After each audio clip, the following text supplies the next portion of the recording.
j'ai peut-être quelques petites questions à vous poser, monsieur. Je crois que tu voulais faire de la capoeira. Vas-y. Bah, si vous pouvez m'apprendre, moi je suis pour. Hein. En vrai, genre je me demandais dans la bande-annonce, on voit toujours jouer dans la voiture. Toujours dans la voiture parce qu'on sait que le synopsis de la voiture, ouais, dans 160. Mais c'est pas super long de toujours jouer au même endroit tout le temps. C'est pas super fatigant. C'est vrai que c'est particulier. Ouais. Ce qui est particulier en fait, c'est de rouler à 130 km/h parmi 200 voitures et de jouer en même temps en fait que les voitures viennent percuter le véhicule. D'habitude, quand on joue une scène, en fait, on joue ce qu'il y a derrière. Tu vois ce que je veux dire? Quand on dit qu'il y a sa pile devant, on freine et tout. Et là, en fait, on est vraiment au milieu des cascadeurs et de tous les gens qui nous entourent. Donc, en fait, on a 200 partenaires tout le temps, toute la semaine pendant X temps. C'est pas vraiment tourné à une vitesse pareille. Si, c'est tourné à une vitesse pareille. C'est tourné à 110 km/h pour les voitures et nous, on est à 130. C'est en vrai. Tout a été tourné en vrai dans le film. Vous êtes le conducteur d'une voiture qui comporte des enfants. Je suis un des conducteurs. Une voiture avec des enfants. Ouais. Je suis un des conducteurs parce qu'après, je vous raconte pas le film, mais voilà. Mais en tout cas, on est immergé là-dedans et puis après, évidemment, on se retrouve sur une route qui est un peu évacuée pour pas qu'on ait non plus 300 voitures en permanence parce que sinon, on multiplie par 300 le nombre de risques. Dans tous les rôles que vous avez fait, genre par exemple dans Les Seigneurs, dans Un Vérité si je mens, dans tout chose, c'est lequel qui vous a le plus plu à jouer? Genre quel personnage? Serge, Patrick Orbera, Ace ou Chapelle même dans le Mac. Tous les films que j'ai faits. Ouais. Ils ont tous une saveur particulière, ils font partie de ma vie. Quand on fait un tournage, tu sais, c'est 3 mois. On reste 3 mois avec une équipe, tu vois, c'est comme quand tu restes avec tous tes potes pendant un certain temps. Et donc, ils ont tous une saveur particulière.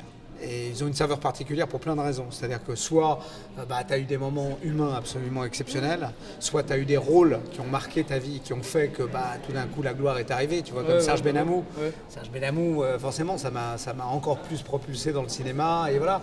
Mais ils sont tous aussi savoureux parce que quand tu passes 3 mois de ta vie avec une équipe de 50 ou 100 personnes, c'est ta famille. Avec tout ce que ça comporte, tu vois.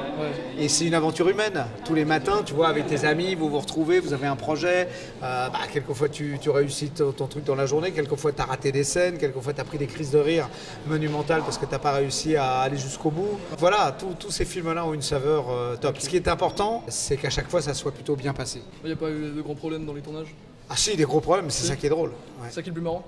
C'est ça qui est compliqué. Okay. Quand tu sais que tu vas arriver, que tu as un cochon de 300 kilos qui arrive sur toi, ou qu'un mec est en train de t'expliquer que l'animal est dressé. Ouais. Tu sais, quand quelqu'un te dit sur un film qu'un animal est dressé, qu'il n'y a aucun problème, il n'y a que toi et le dresseur qui le savent.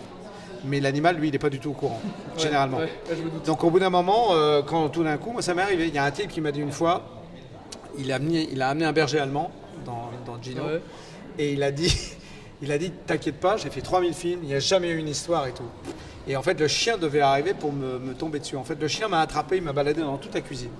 Et dans ces cas-là, tout le monde est le long de la cuisine en train d'attendre que ça se finisse.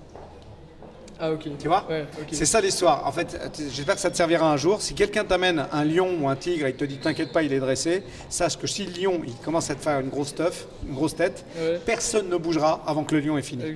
Monsieur Garcia, est-ce que vous préférez le lycée Paul-Hazard ou le lycée Gustave Eiffel? Ici à Armentières, on a 2 lycées, Paul-Hazard et le lycée Gustave Eiffel. On fait partie du lycée Gustave Eiffel. Je vais vous poser la question de si vous préférez Paul-Hazard ou Gustave Eiffel. Et vous allez regarder la caméra et vous allez dire Gustave Eiffel. Le vôtre c'est Gustave Eiffel, c'est ça? C'est ça. Et l'autre? C'est Paul-Hazard. D'accord? Monsieur Garcia, est-ce que vous préférez le lycée Paul-Hazard ou le lycée Gustave Eiffel? Écoute, moi je suis pour l'éducation nationale et toi t'as une tête de saloperie parce que t'essaies de me foutre à dos une école. Et tu sais quoi? À ce rythme-là, tu vas finir acteur, imbécile. Merci monsieur, bonne soirée.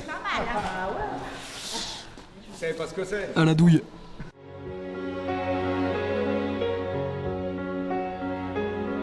I open my eyes, I try to see, but I'm blinded by the white line.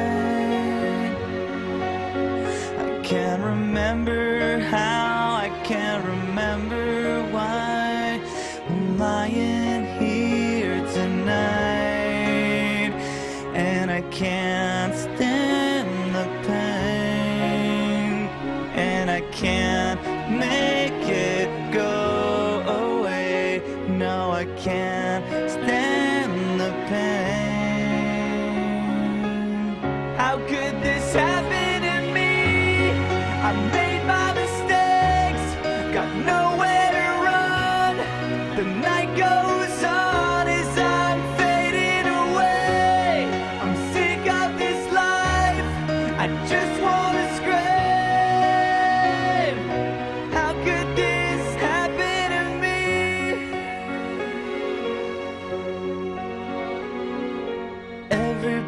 screaming.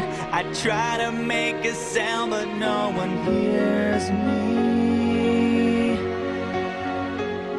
I'm slipping off the edge, I'm hanging by a thread. I wanna start this over again.